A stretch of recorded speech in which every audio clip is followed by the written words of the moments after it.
সুপ্রিয় দর্শক, আশা করি সবাই ভালো আছেন, নিরাপদে আছেন। প্রেক্ষাপট অনুষ্ঠানে আপনাদের সবাইকে স্বাগত জানাচ্ছি। নিরাপদ সড়ক বাংলাদেশে একটি অধরা আকাঙ্ক্ষার নাম, একটি আন্দোলনের নাম। নিরাপদ সড়কের জন্য আন্দোলন হয়েছে, নতুন আইন জারি হয়েছে, তবু সড়কে বন্ধ হয়নি মৃত্যুর মিছিল।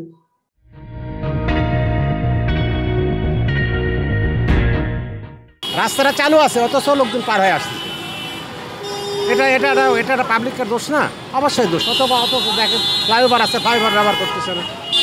ফুটপাথে ফুট ওভার যেটা আছে, সরকার তো লক্ষ লক্ষ টাকা ব্যয় করে এটা তৈরি করছে, অথচ সেখানে মানুষ ওঠে না, সোজা দৌড় দিচ্ছে। এই কারণে অ্যাক্সিডেন্ট হতে পারে। দুর্ঘটনা তো কন্টিনিউ হচ্ছে। আমি যে প্রসেসে আমার হাঁটার দরকার ছিল সেফটি নিয়ে, সেই সেফটি নিয়ে আমি হাঁটতেছি না। আমি ওভারটেক করে যাচ্ছি বা রাস্তা দিয়ে পারাপার হওয়ার নিষেধ আছে, সে জায়গাতে আমি পারাপার হচ্ছি। এটা তো দুর্ঘটনা ঘটবেই। এইটা আসলে নিজের সচেতনতাটাই হচ্ছে সবচেয়ে গুরুত্বপূর্ণ। নিজে যদি সচেতন থেকে গাড়ি চালায় তাহলে মনে হয় দুর্ঘটনাটা এমনিতেই কমে যাবে। তারপরেও ট্রাফিক পুলিশ যারা আছে তারা যদি তাদের নিজের দায়িত্ব পালন করে সঠিকভাবে, তাহলে দুর্ঘটনাটা অটোমেটিক কমে যাবে। তো সারা ঢাকা শহরে এই যে অটোরিকশা, নৈরাজ্য, এগুলো একটা নিয়ন্ত্রণের মধ্যে থাকা উচিত। এগুলো মহল্লার মধ্যে থাকা উচিত। কোনোভাবেই রাস্তা, যে মেইন রাস্তা, মূল সড়কে এদেরকে কখনো অ্যাক্সেস দেওয়া উচিত না। এটা সরকারের দ্রুত এই ব্যাপারে সিদ্ধান্ত নেওয়া উচিত। বাংলাদেশে ফিটনেসবিহীন বাস চলা এটাই হচ্ছে এখন নিয়ম। এই নিয়মটাকে গভর্নমেন্টই পারে একমাত্র পরিবর্তন করতে। প্রতিদিন সড়কে প্রাণ ঝরে, স্বজন হারানোর শোক ও কান্নায় বাতাস ভারী হয়ে ওঠে। তবুও আমাদের সড়ক নিরাপদ হয় না কেন? চলুন এই প্রশ্নের উত্তর খুঁজব আজ। রাজধানী ঢাকার ব্যস্ত রাস্তা, ছোটাছুটি অসংখ্য যানবাহনের, যে চিত্র প্রতিদিনের। অফিস শেষে ছুটে চলা বাসস্থানে বা জরুরি কাজে, যার মধ্যে জড়িয়ে যায় নিশ্চয়তা আর অনিশ্চয়তা। জীবন থেকে হারিয়ে যায় যাত্রীদের ঘন্টার পর ঘন্টা। মূল্যবান সময়ের ব্যস্ত ঘড়িকে থামিয়ে দেয় এক অনিশ্চয়তা, ধ্বংস করে দেয় মানুষের জীবন, কেড়ে নেয় বেঁচে থাকার ইচ্ছা। অভিশপ্ত হয়ে দাঁড়ায় জীবন। ভাগ্যের নির্মম পরিহাস মেনে নিয়ে কাটিয়ে দিতে হয় বাকি জীবন। প্রেক্ষাপটের ক্যামেরাতে ধরা পড়ে এই সড়ক দুর্ঘটনাটি। প্রতিদিন এভাবেই ঘটছে অসংখ্য সড়ক দুর্ঘটনা, যেখানে প্রাণ হারায় হাজারো মানুষ। একটি দুর্ঘটনার পর কি ঘটে থাকে তার প্রাথমিক দৃশ্য দেখাতে চাই আমরা। আহত পথচারী পড়ে আছে রাস্তায়, পথচারীরা আটক করেছে সিএনজি চালিত পরিবহনটিকে।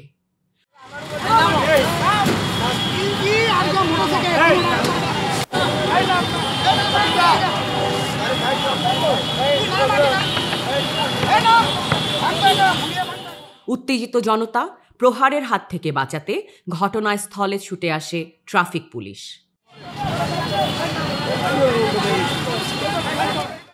আটক করা হয় চালক ও পরিবহনটিকে।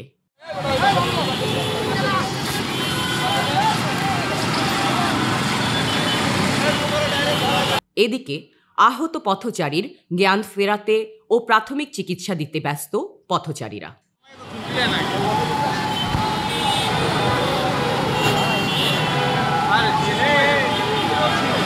উনি আই পড়ছে, আমার গাড়ির লোক বাড়ি খাইছে ভাই। ওনারা আমার পাবলিক অনেক ওনারা আমার অনেক মারছে খামাখা। সিগন্যাল চলতেছে, সিগন্যালের ভিতরে ফেলায় ওভারব্রিজ দিছে। একটা মানুষ ফেলায় ওভারব্রিজ ইউজ করে না, আর আমাদের গরিবের উপরে খালি অত্যাচার। সাধারণ মানুষ তো সচেতন নাই, ওরা চলন্ত গাড়ির উপরে হাত দিয়া পার হইতে চায়। এগুলি তো ট্রাফিক নিয়ন্ত্রণ করতে পারবে না। এগুলি নিজেরা সচেতন না হইলে তো হবে না। এখান দিয়ে ফ্লাইওভার আছে, এখান দিয়ে উঠতে যাইতে পারে, কিন্তু যাই হইলো সিগন্যালের ভিতর দিয়ে। এখন এগুলি তো পুলিশে বা এগুলি অন্য কেউ তো থামাইতে পারবে না। আপনি একজন পথচারী, সে জেব্রা ক্রসিং দিয়ে রাস্তা পার হবে, ফুটওভার ব্রিজ দিয়ে রাস্তা পার হবে। এখন আমার কথা হচ্ছে, আমরা কি ফুটওভার ব্রিজ বা জেব্রা ক্রসিং ওইভাবে ওই গাণিতিক ওয়েতে কি বানিয়েছি কিনা? একজন বয়স্ক মানুষ, সে কি ফুটওভার ব্রিজ উঠে পার হয়ে ওই পারে যেতে পারবে? তার মতো করে কি ফুটওভার ব্রিজটা তৈরি করা? যেগুলো করা হয়েছে সেগুলো কি নিট অ্যান্ড ক্লিন? সেগুলো কি সাধারণ মানুষ ইউজ করার মতো অবস্থায় আছে? জেব্রা ক্রসিংগুলো কি সঠিক জায়গায় দেওয়া আছে? তা নাই। মোটা দাগে 16টি কারণে দেশে সড়ক দুর্ঘটনা ঘটে। ত্রুটিপূর্ণ যানবাহন, অদক্ষ, অসচেতন ও অসুস্থ চালক, বেপরোয়া গতিতে চালানো গাড়ি, নিয়োগপত্র, সাপ্তাহিক ছুটি ও নির্দিষ্ট কর্মঘণ্টা না থাকা, বিআরটিএর সক্ষমতার ঘাটতি এবং সংশ্লিষ্ট কর্মকর্তাদের দুর্নীতি, মহাসড়কে 3 চাকার যানবাহন চলাচল, সাধারণ মানুষের সচেতনতার অভাব এবং ট্রাফিক আইন না মানার প্রবণতা, ট্রাফিক পুলিশের জনবল ঘাটতি এবং অন্যান্য সুবিধার অভাবসহ আরও কিছু কারণ। দুর্ঘটনা বেড়েই চলছে, মৃত্যুর হার বেড়েই চলছে। যেখানে আমাদের এসডিজিতে বলা হয়েছে এটাকে এই ফ্যাটালিটিস এবং ইয়াকে অর্ধেকে নামিয়ে নিয়ে আসার, সেখানে আরও বাড়ছে আমাদের। তো এটা কেন বাড়ছে আসলে? এটা কয়েকটা দিক দেখতে হবে। প্রথমত, ওয়ার্ল্ড ওয়াইড আমরা দেখি যে যেই পলিসিগুলো আছে সেই পলিসিগুলো যেই স্ট্যান্ডার্ডকে মেনটেন করে, ফলো করে, যেই মানদণ্ডকে ফলো করে তৈরি করা হয়, বাস্তবায়ন করা হয়, বাংলাদেশে যে আইনটা আছে বা যে পলিসিগুলো আছে সেগুলো কিন্তু আন্তর্জাতিক সেই মানদণ্ডকে কখনোই টাচ করছে না। সড়ক দুর্ঘটনার কারণ আর সড়ক পরিবহন আইন কি তবে কাগজে কলমে? এখনই ছিল সবচেয়ে বেস্ট টাইম, যেহেতু রাজনৈতিক দল ক্ষমতায় থাকলে রাজনৈতিক দলের ছত্রছায়ায় মালিক শ্রমিকরা আন্দোলন করেন, রাজনৈতিক দলকে থ্রেট দেন দেশ অচল করার জন্য, তখন তারা করেন না ভোটের কারণে। কিন্তু এই সরকারের উচিত ছিল প্রথম থেকে এটি করা, কিন্তু এটি এখনও করা হয় নাই। যে যতদিন পর্যন্ত এই 18 আইনটা পুরোপুরি কার্যকরী করা না হবে ততদিন সড়কের নিরাপত্তা আসবে না। আর এই আইনটিকে যদি আবার পরিবর্তন করা হয় তাদের ইচ্ছা মতো, তাহলে সড়কের নিরাপত্তা আর নিশ্চিত হবে না। সড়কের বিশৃঙ্খলা, অনিয়ম, নৈরাজ্য আর দুর্ঘটনায় মানুষের জীবনকে ধ্বংস করার পেছনে দায়ী কারা? সড়ক দুর্ঘটনা কিন্তু নানাবিধ কারিগরি ত্রুটির কারণেই সংঘটিত হয়। প্রথমত যদি বলি, যানবাহনের কারিগরি ত্রুটি, রাস্তার কারিগরি ত্রুটি, আইন প্রয়োগের কারিগরি ত্রুটি এবং আমাদের অসচেতনতা, চালকদের অতিরিক্ত আত্মবিশ্বাস এবং আইন অমান্য করার যে প্রবণতা, মূলত প্রধান কারণ হিসেবে এগুলোকে আমরা চিহ্নিত করি। তার বাইরেও কিন্তু 110টা কারণ নানা সময়ে আমরা পেয়েছি। এই কারিগরি ফেলিওরগুলোর কারণেই মূলত সড়ক দুর্ঘটনা সংঘটিত হয়। বাংলাদেশ রোড ট্রান্সপোর্ট অথরিটি বা বিআরটি এর দিকেই অভিযোগের তীর জনগণের। এই গাড়িটা আমি রং করলাম, গাড়িটা কি পরিবর্তন হয়ে গেল? ওর ইঞ্জিন তো পুরাতন। এই গাড়িগুলো রুট পারমিট বিহীন চলে। এই লাইসেন্সটা দেয় কারা? বিআরটি যে লাইসেন্সটা কাকে দিচ্ছে তাকে তো চোখে দেখে না। এই শহরের সমস্যা হলো বাস, লোকাল বাসগুলো যেগুলো আমরা লাইসেন্স দিই এখান থেকে, সেগুলো আমরা ফিটনেস না চেক করেই দিই। যার কারণে ধরেন যে আপনি রাস্তায় গেলে দেখতে পারবেন একটার সাথে একটা বাস লেগে আছে। একটা মানুষ যদি এখানে ভুলেও যায়, হাড্ডি গুড্ডি একদম শেষ হয়ে যাবে। দর্শক, এ পর্যায়ে নিচ্ছি ছোট্ট একটি বিজ্ঞাপন বিরতি। কোথাও যাবেন না, আমাদের সঙ্গেই থাকুন। দুর্নীতি আর অনিয়মের আতুরঘরে রূপ নেয়া বিআরটিএ এর উপর অনুসন্ধান করেছে প্রেক্ষাপট। রাজধানীর মিরপুর বিআরটিএ, যেখানে রাজধানীর যানবাহনের বৈধতা দেওয়া থেকে একজন চালকের দক্ষতা প্রমাণপত্র দেওয়া হয়। প্রতিদিন সকাল থেকেই যানবাহনের দীর্ঘ সারি। কেউ এসেছেন গাড়ির ফিটনেস, রেজিস্ট্রেশন, গাড়ি চালকের লাইসেন্স নিতে। ভেতরে একপাশে এভাবেই ব্যক্তিগত গাড়ির সারি, একদিকে মোটরসাইকেলের সারি, অন্যদিকে গণপরিবহনের সারি। চলছে ডিজিটাল মিটারে পরীক্ষা। গাড়ির চাকা গতিরোধ করে দেখা হচ্ছে কতটা উপযুক্ত সড়কে চলার জন্য। অন্যদিকে মোটরসাইকেলের নাম্বার প্লেট দেখা হচ্ছে মেশিনের মাধ্যমে। খালি চোখে আর উন্মুক্ত ক্যামেরার সামনে সব এভাবেই পরিষ্কার হলে সাধারণ মানুষের অভিযোগের তীর কেন এই বিআরটিএর দিকে? আমি মাথাতে বাইরে ফটোকপি করতে গেছি। ভাই কি লাগবো, কি করবেন ভাই? নাম ট্রান্সফার করবেন, ফিঙ্গার দিবেন, আসেন আসেন, মানে দালাল দিয়া ভরা, এড়ে দান গেটেও ভরা। কিন্তু যারা শিক্ষিত এডুকেটেড তারা আইসা মানে সব কিছু যাই না শুই না করতে পারতেছে, কিন্তু খুবই কষ্ট, খুবই হ্যারাসমেন্ট। এই তালা ওই তালা ঘুরা মুড়া করতে পারতেছে, কিন্তু দালাল ধরলে সব সহজ। আসার সময় 2 নাম্বার গেটে একজন বলছিল যে এখন সব নিজে নিজে করতে হয়, যদি কেউ হেল্প চায় তাহলে তারা হেল্প করবে আর কি। যাদের দেখার তারা দেখে না, যাদের সচেতন হওয়ার তারা সচেতন হয় না।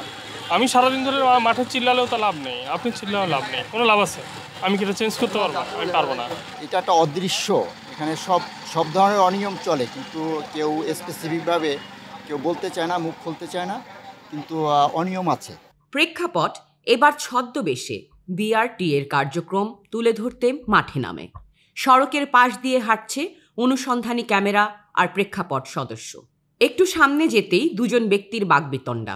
মূল্য আছে, আমি কালকে এই জন্যই টাকাটা দিছি। কই ওই সে ই কই ভাই কই এখন ভাই কই ওনার মানে আমি জোবানের দাম নাই, যদি জোবানের দাম না থাকে তাহলে জীবনে আর করবো। ক্যামেরাতে আড়ি পাতলেই উঠে আসে দালালের বিরুদ্ধে টাকা আত্মসাতের অভিযোগ। সেই ব্যক্তিকেই জিজ্ঞাসা প্রেক্ষাপটের। এর আয়কর রিটার্ন নাই, সাসপেনশন পুরা জিরো সাসপেনশন, কোনো ঠিক নেই। 500 টাকা দিবেছে না এরা, ঠিক করতে 500 লাগে, 500 দিবে 200 দেয়, 200 দিয়ে ওরা কালকা খায়, সারা কারা খাইছে, কালকা আর সারা কারা খায় দালাল, হ্যাঁ কারা সারা খাইছে করনে কাম, আজকে আছে রিচার্জ আবার। এমন অসংখ্য দালাল রাস্তা থেকে ভেতরে ছড়িয়ে ছিটিয়ে থাকে, যাদের কাজ ফিটনেসহীন গাড়ির ফিটনেস করিয়ে দেয়া, চালক ছাড়া লাইসেন্স পাইয়ে দেয়া, প্রকৃত মালিকের উপস্থিতি ছাড়াই মালিকানা পরিবর্তন করিয়ে দেয়া। রাস্তায় থাকা এই দালালটি ধরা পড়ে প্রেক্ষাপটের কাছে। তিনি কি কি করিয়ে দিতে পারবে শুনুন তার মুখেই। মানে গাড়ি কার নামে? গাড়ি ওর বসে এর নামে আইটার মানে ওই সমস্যা মাইক লাগবে তো কত করে দেখতে আপনি যেরকম কইতাছেন কত করে দেখতে হইব। হ্যাঁ না ভিডিওতে দেখাইতে হইব, ভিডিওতে আর ভিডিওতে আইতে হইব, ভিডিওতে আইলে সারাটা দেখবো মেন জায়গায় খাওয়াইতে হইব। কয়টা গান মানে ভাই শুধু আইডিয়া দিব আমি একটা, ওই যে আর একটা বোঝেন না, আপনি ভালো কোনো কথা বলেন, একটা আইডিয়া দিলে ভালো হয় না। মাইকের পর কত কথা কিন্তু আপনার 10,000 টাকা মতন লাগে, মালিক উপস্থিত না হলে আরো বেশি খরচ হয়ে যাবো ভাই। নাম্বার প্লেট ভাই। ব্যস্ত বিআরটি এর কাউন্টার, তার পাশেই ঘোরাঘুরি করছে এই দালাল। তিনিও পারবেন সব কাজ করিয়ে দিতে। দেখবেন যদি হাত থেকে নিয়ে যাবো কাগজপত্র কালো হবে, কাগজপত্র আনবো মানে আনবো এসে ডিসি ইটা দেন আমাদের প্ল্যানিংটা দেন, উনি ফিঙ্গার দিছে, সবই দিব লাইসেন্স ফিঙ্গারটা এখন হয় না। উনি রেনু করবে না, ড্রাইভিং লাইসেন্স নতুন করবে না পুরাতন? নতুন। আর এই যুবক তো বিআরটি এর আনসারদের সামনে প্রকাশ্যে ঘুরছে। আমাদের জানায় তার দালালির পারদর্শিতা। সব কাম করি, যে কাজের কোনো নাই ওই কাজ করে দিতে পারবে। ঠিক আছে, লাইসেন্স করতে হবে। লাইসেন্স করবেন? আমরা মানবে না, আশা লাগবে না, কিন্তু যেদিন পরীক্ষা পড়বে ওই দিনকার যাইতে হইব। কত টাকা লাগবে? পেশাদার করবে না অপেশাদার? অপেশাদার করলে আপনার 12,000 টাকা লাগবে। আর এমনি সরকারি ফি কয় টাকা? সরকারি ফি আপনার জমা আছে 5,000। আর সব বাদ আপনারা নিবেন কত?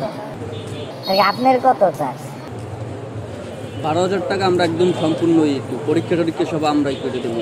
পরীক্ষা যাইবো, খালি পাস করাই দিব। যদি না আহে? হ্যাঁ পরীক্ষা দিতে না আহে? পরীক্ষার সময় ফিঙ্গার দিতে হইব।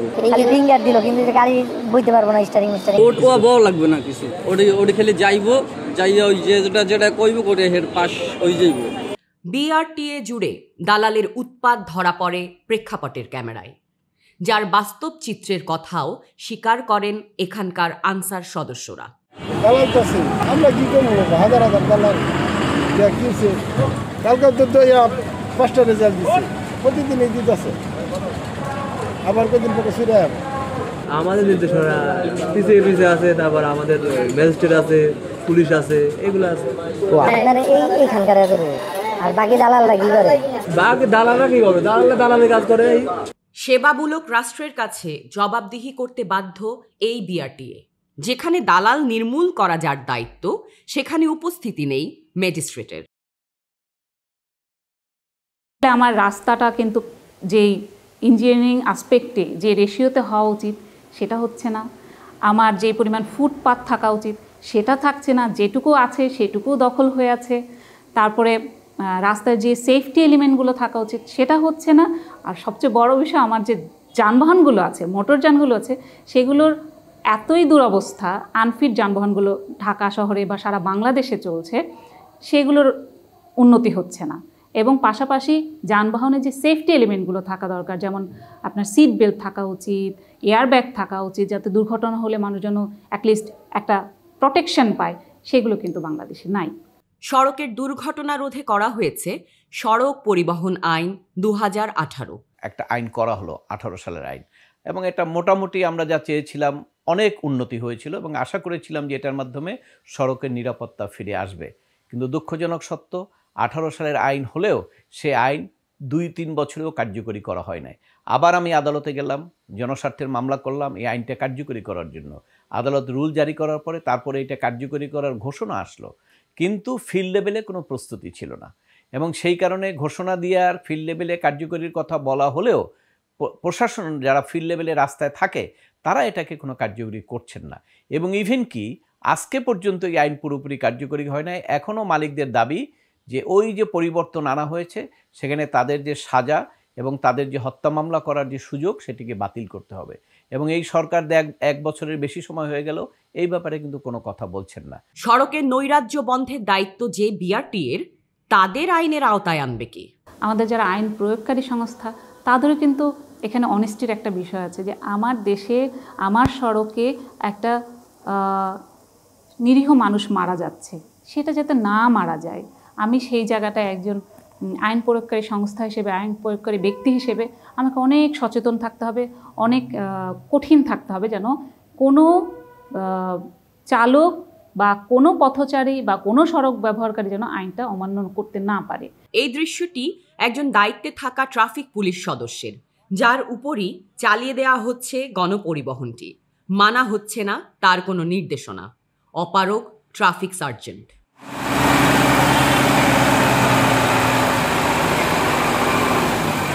দেখছেন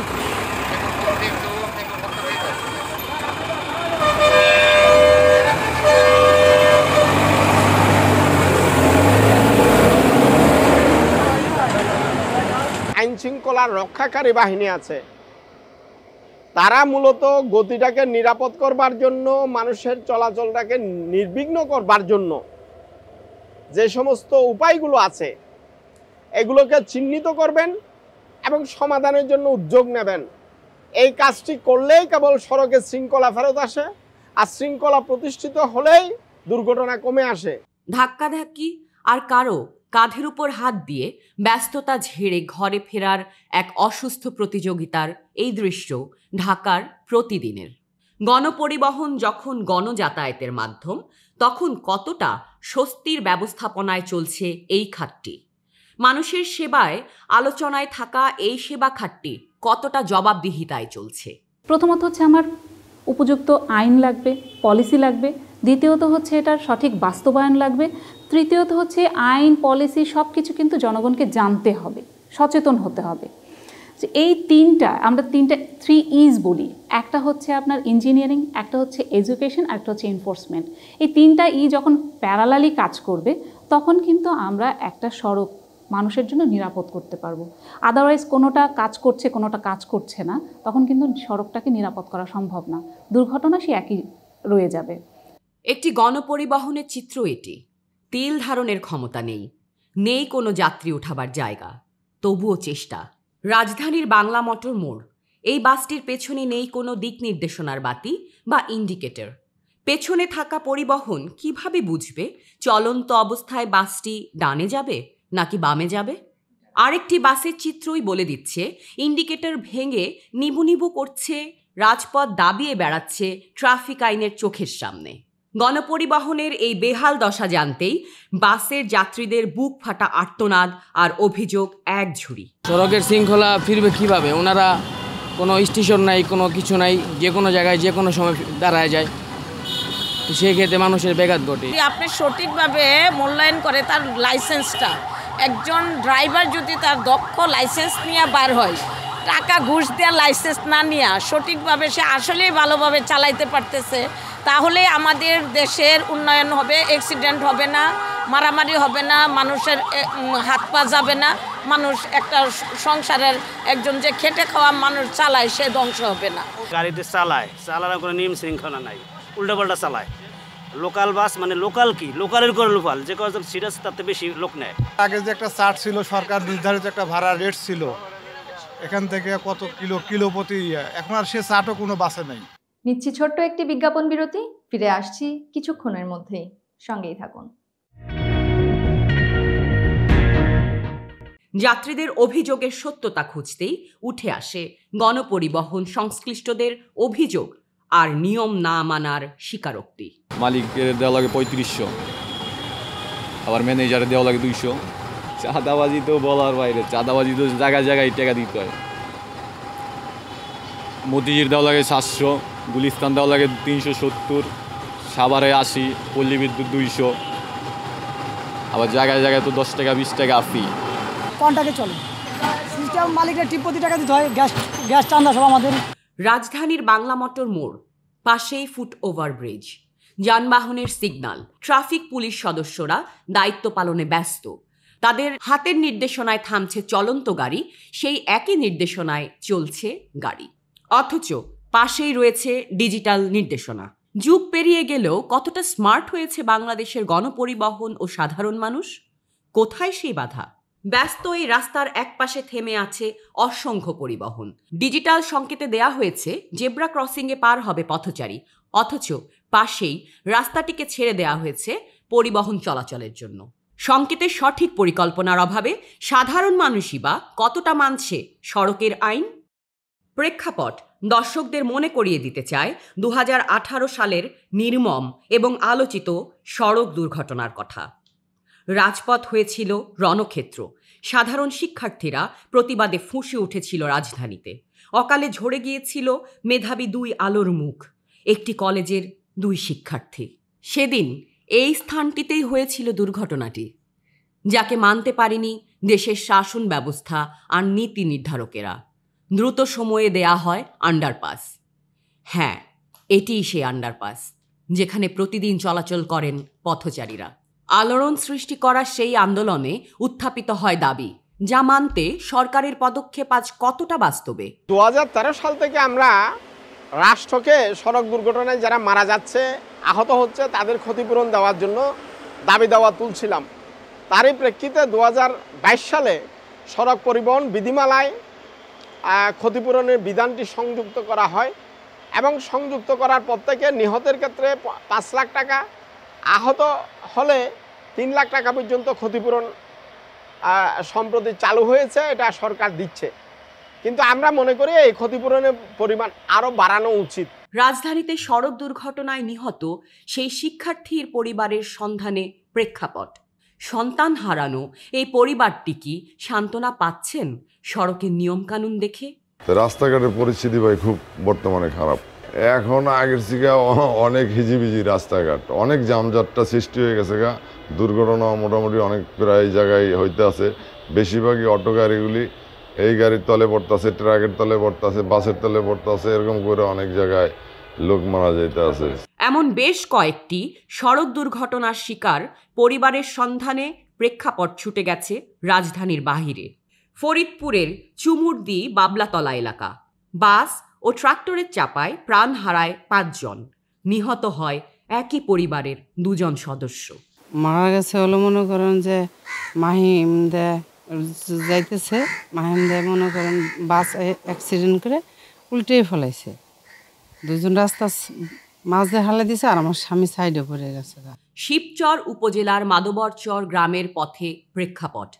পরিবারের 2 জন সদস্যকে হারিয়ে নিঃস্ব হয়ে আছে বাকি সদস্যরা।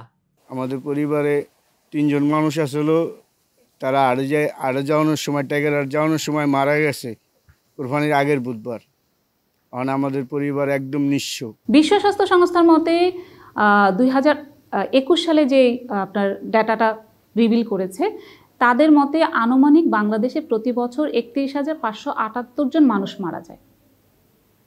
আমি যদি এইটাকে ধরি, প্রতি বছর 31,578 জন মানুষ সড়ক দুর্ঘটনায় মারা যাচ্ছে।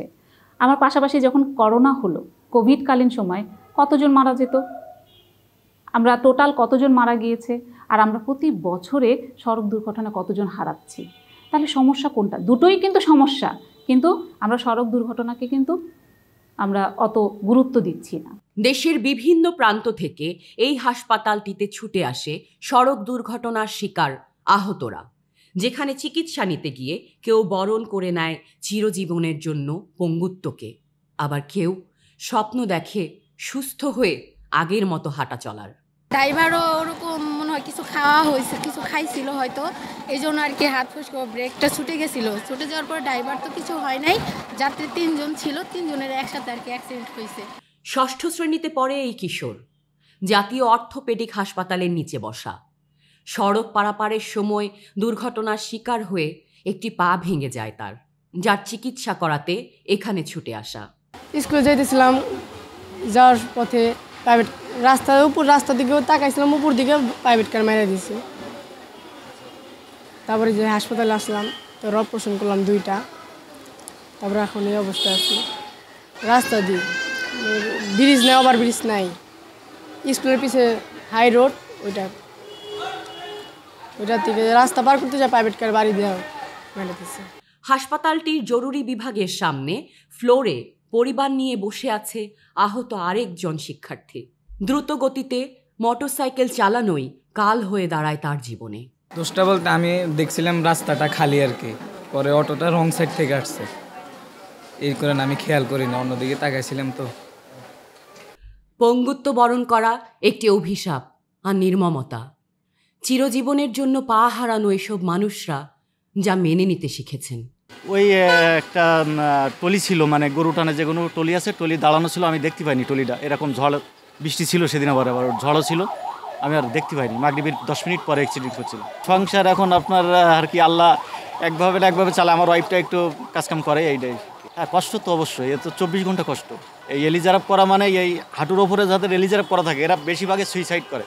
সিএনজি ওই যে ব্রেক ফেল গাড়ি মেরে দিচ্ছে, ব্রেক ফেলেছিল সিএনজি, ওই আর কি। পরে আমি ওদিকে ট্রিটমেন্ট হয়েছি, এখন মোটামুটি ইনশাল্লাহ আমি অনেক সুস্থ আছি। আমার ছেলে আবার আপনার গাড়ি অ্যাক্সিডেন্টে এখন পঙ্গুতে আছে। সড়কের নৈরাজ্য বন্ধ হোক, নিয়মের কাছে দায়বদ্ধ হয়ে দায়িত্বশীল হোক ট্রাফিক ব্যবস্থা।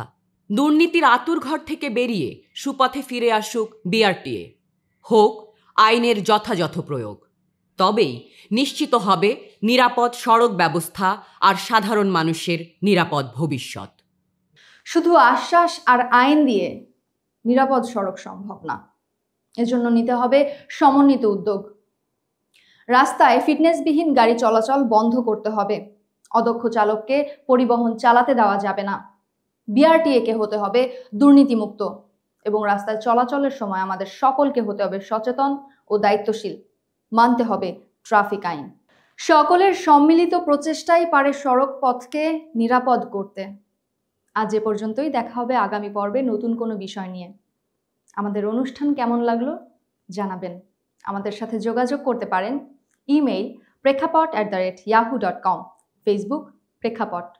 বন্ধ হোক সড়ক দুর্ঘটনা। সবাই ভালো থাকুন, সুস্থ থাকুন, নিরাপদে যাতায়াত করুন।